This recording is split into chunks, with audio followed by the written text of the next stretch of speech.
Não, eu acho que O assim... mercado futuro de dólar não desempenhou um papel nessa escalada? Ou seja, não teve gente querendo agredir o governo Claro, numa posição comprada claro, do dólar claro, futuro sem para dúvida. detonar politicamente o governo? Não, o detonar politicamente, aí eu acho que já é uma coisa pra gente debater.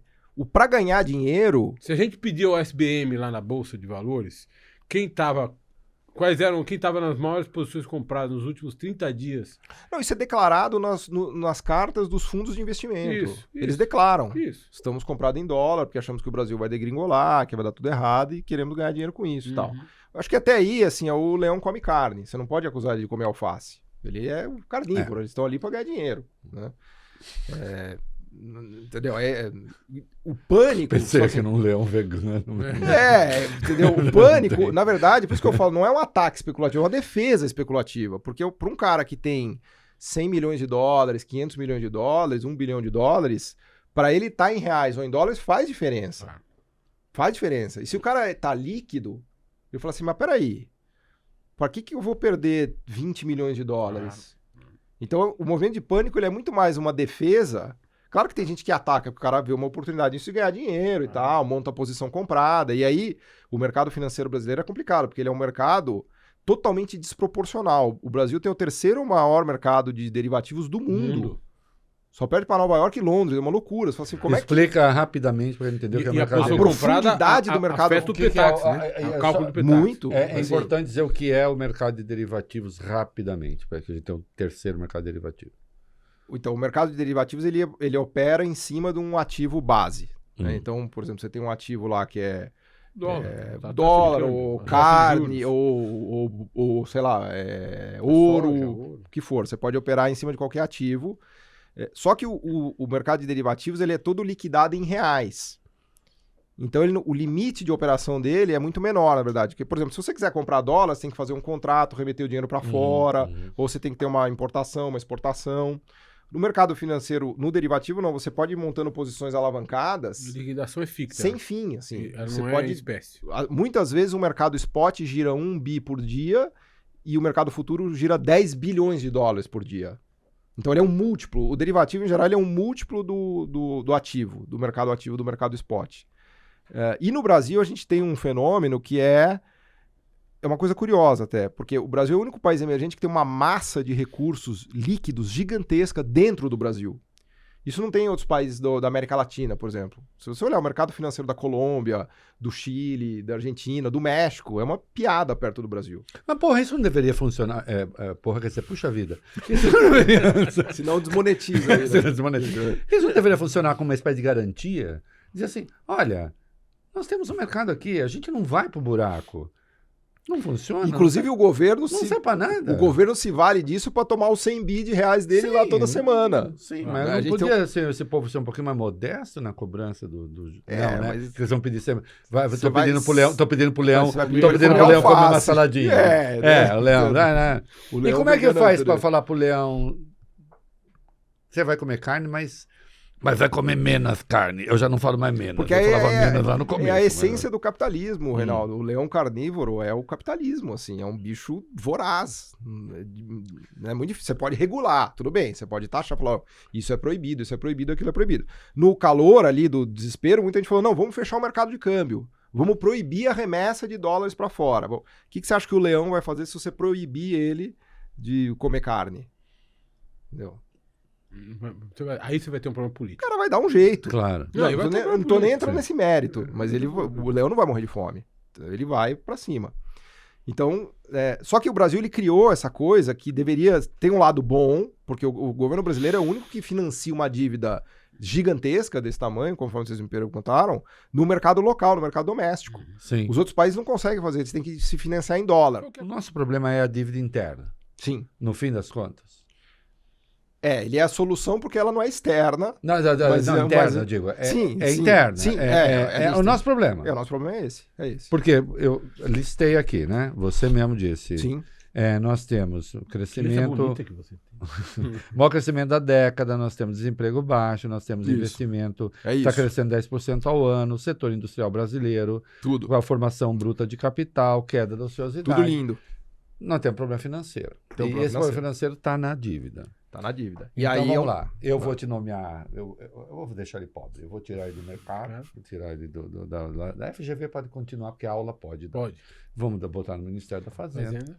A aula pode dar. Tá? Mas não pode ganhar muito também. Não, mas isso é pleonasmo, né? Porque a aula não pode ganhar muito. Ninguém ganha muito na aula. Né? Tá, o que a gente faz com essa dívida? Além de pegar e destruir todos os petistas, prender todos para eles pararem de querer gastar, tô brincando, tá? Petistas, love.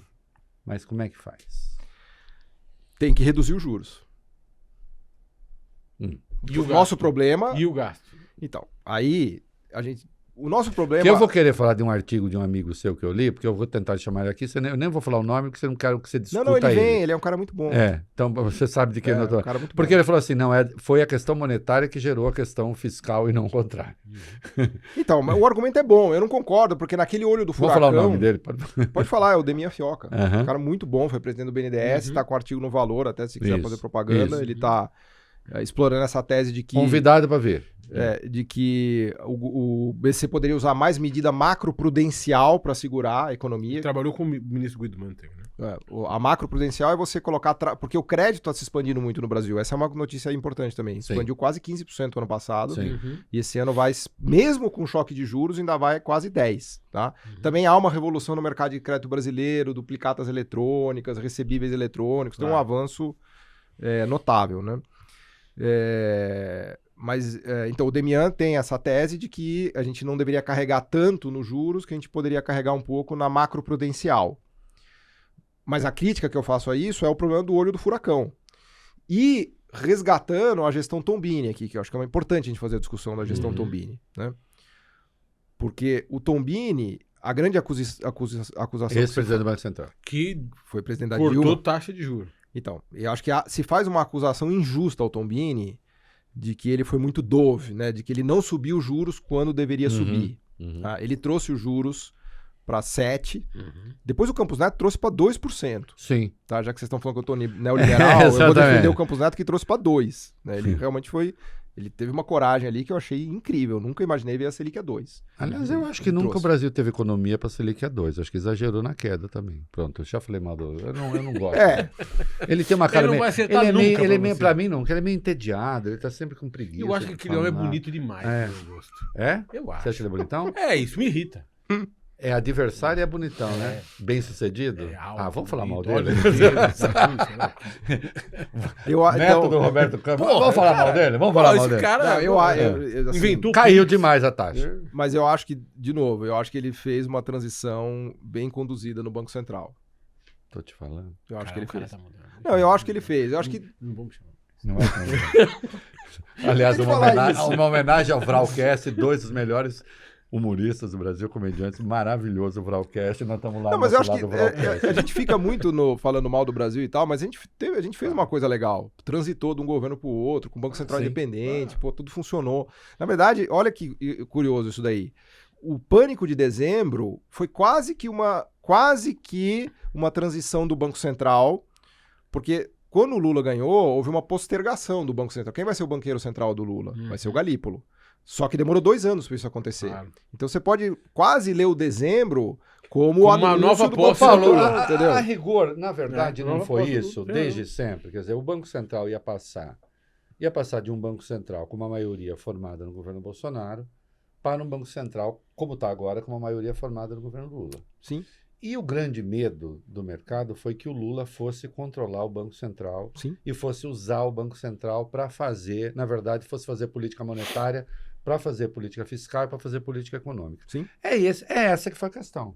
E continua sendo. Essas pessoas não acreditaram na autonomia do Banco Central, porque mais do que autonomia que está aí, só se declara a independência mesmo. Não, ele é autônomo, vira um país independência. Não, autônomo de fato ele já é faz muito tempo. Mas a crítica que, por exemplo, você fez ao Tombini, eu acho que injustamente, porque o Tombini, é verdade que ele baixou para 7, mas depois ele mesmo, o Tombini, deu uma cacetada na Selic, levou a 14,25 a Selic. Mas a crítica que se faz é que ele demorou um pouco para fazer isso, né? E essa demora que foi o problema, porque daí indexou, a inflação acelerou para 6, e aí ele, enfim, mal ou bem, acabou passando para a história como o cara que deveria ter subido mais os juros e não subiu.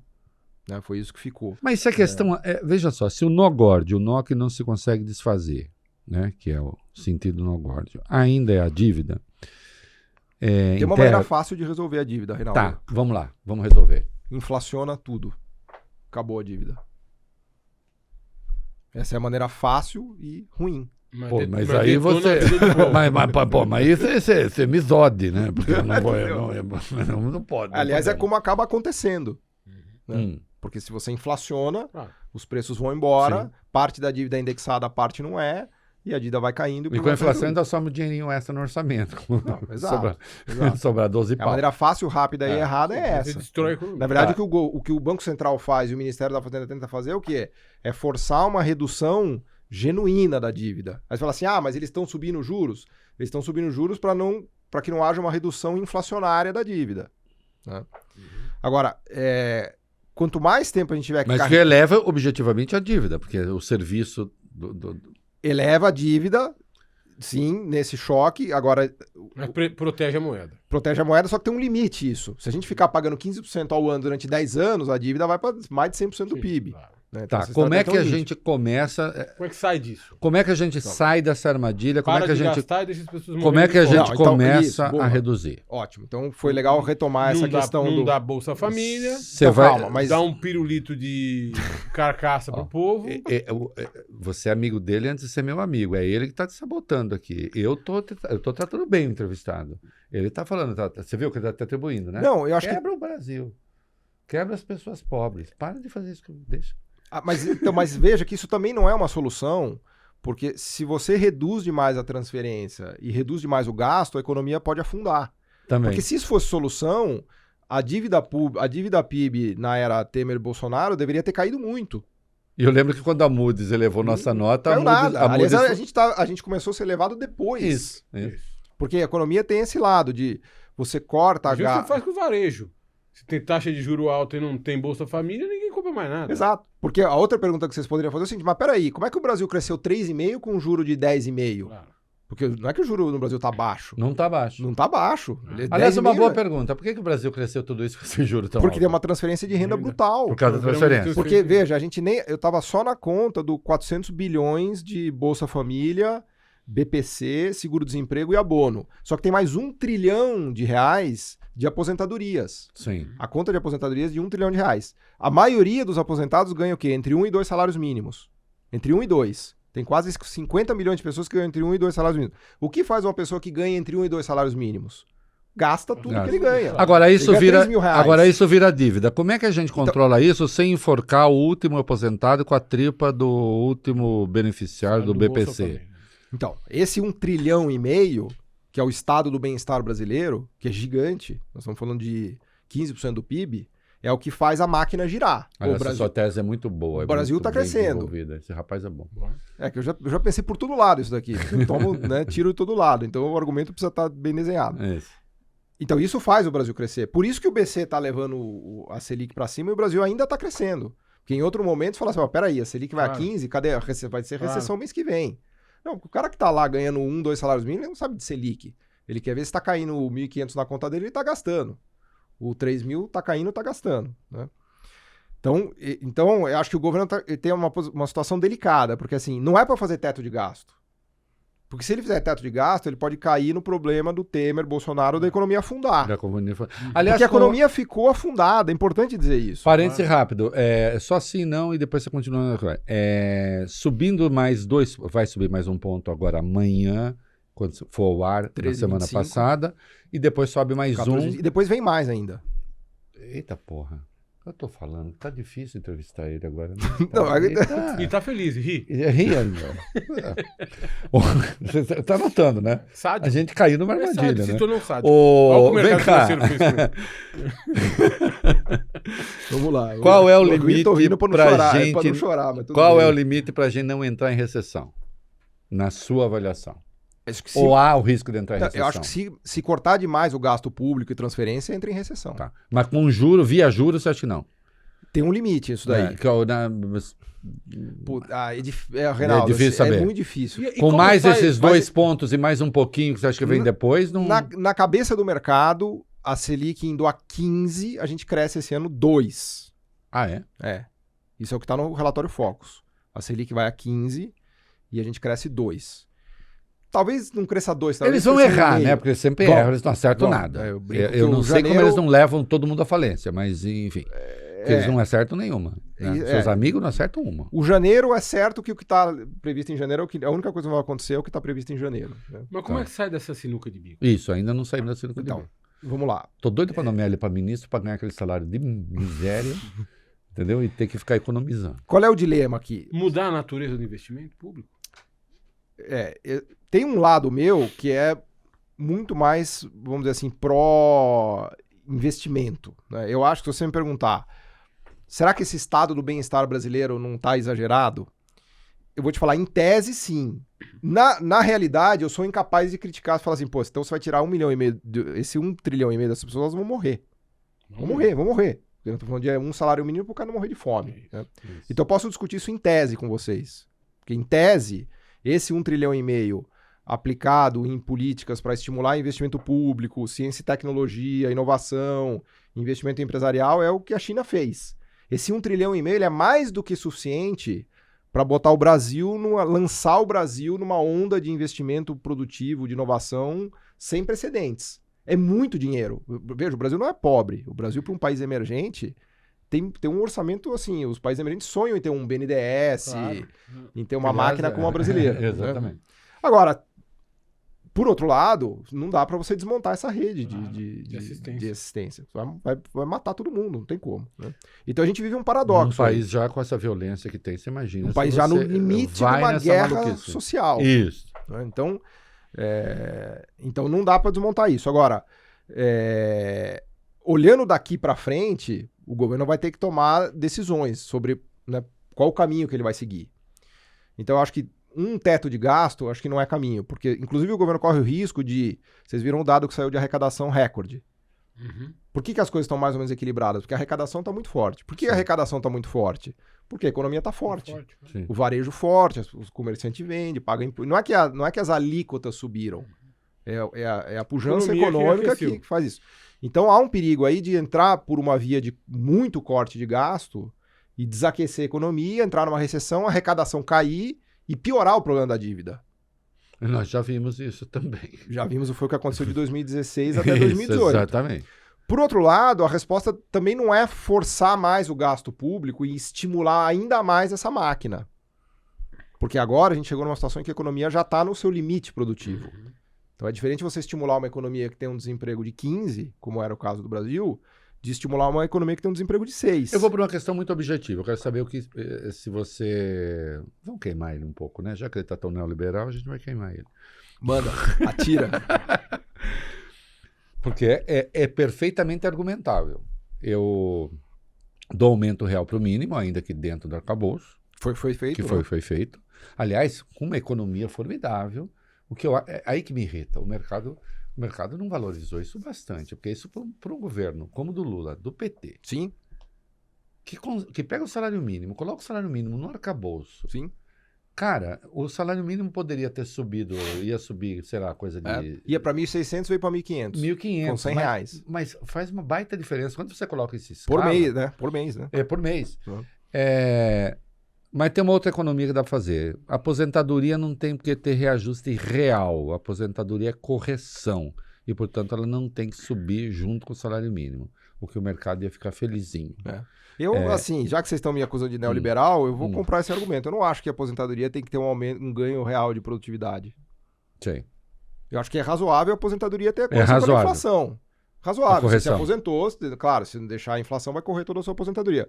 Agora, o reajuste do salário mínimo, ele põe até 2,5% de ganho real. Isso. Porque ele pressupõe que há um ganho de produtividade além da correção da inflação. E nós estamos falando de 1,5 trilhão de reais que estão indexados nesse salário mínimo. Então não é pouca coisa. Porque se o salário mínimo vem um reajuste 2,5 real, com uma inflação de 5, é 7,5. Então 7,5 em 1,5 trilhão de reais... Nós estamos falando de uma injeção de renda brutal. Por isso que o país ainda vai crescer com Selic a 15. Então, isso parece razoável sem ser uma sangria contra os pobres. Uma primeira questão. Eu acho que sim. 2, na questão da saúde e da educação. Tem uma transferência de crescimento de receita para essas áreas... Sim. Lá vou eu agora comprar... Vamos fazer uma... Pô, agora ele que tá neoliberal. Vamos lá, bora. Agora fazer aliança neoliberal contra ele. Porque, de fato, esse crescimento de transferência da receita me parece realmente uma coisa antieconômica. Por que não colocar isso também no limite do arcabouço? Bom, se colocasse tudo no arcabouço, acho que ajudaria muito a situação. Porque o arcabouço... Ele bota aquela regra lá de... Você acha que a gente leva o dólar para 5,50? Sem dúvida, sem dúvida. E levando o dólar para 150 não ajuda a baixar os preços? Dos alimentos. Não baixa o preço dos alimentos? Então, na hora. O que mais pega preço de alimentos, que a gente não falou aqui ainda, é o câmbio a 6. Nada é mais nocivo para o preço de alimento do que o câmbio a 6. Quando deu esse problema lá em outubro, novembro, estava claro já que o preço dos alimentos ia explodir. Porque a gente já tinha um problema do preço da carne, do café, do cacau, que são problemas climáticos, que estão pressionados. Agora, o câmbio, lembra que ele começou ano passado em 4,90. Sim. Então, essa desvalorização de 25% da moeda brasileira significou pelo menos uma alta de 25% do preço dos alimentos. Não foi na cabeça, porque tendo atacado por varejo. Que bate no bolso do pobre. Direto. Que a inflação de alimento é superior à média da inflação, superior à inflação média. Claro. E as pessoas estão insatisfeitíssimas com essa inflação de alimentos e tá afetando a popularidade do presidente Lula. Sem dúvida. A gente viu agora os últimos dados mostrando que ele começou a ter problema de... E por que nós não vamos fazer isso? Porque não há maioria no governo para essa visão. Né? O ministro Haddad está ali no meio de um fogo cruzado, que ele não dá nem o tanto que a Faria Lima quer, nem o tanto que o outro lado do governo quer. Então, por isso ele acaba não ficando bem com ninguém, né? Mas, na verdade, a posição dele, a meu ver, é a mais razoável, né? Porque ele quer manter o arcabouço, que prevê uma expansão de gasto público que eu considero saudável, que não é nem um teto de gasto, nem um gasto que vai sobrecarregar a capacidade... Porque agora é uma questão de capacidade produtiva do Brasil. Se forçar mais a demanda, vai dar inflação, não tem como. Só que eu acho que o ministro Haddad devia voltar aqui. Tá convidado. Já teve aqui. Já teve, mais um. Acho que devia voltar aqui.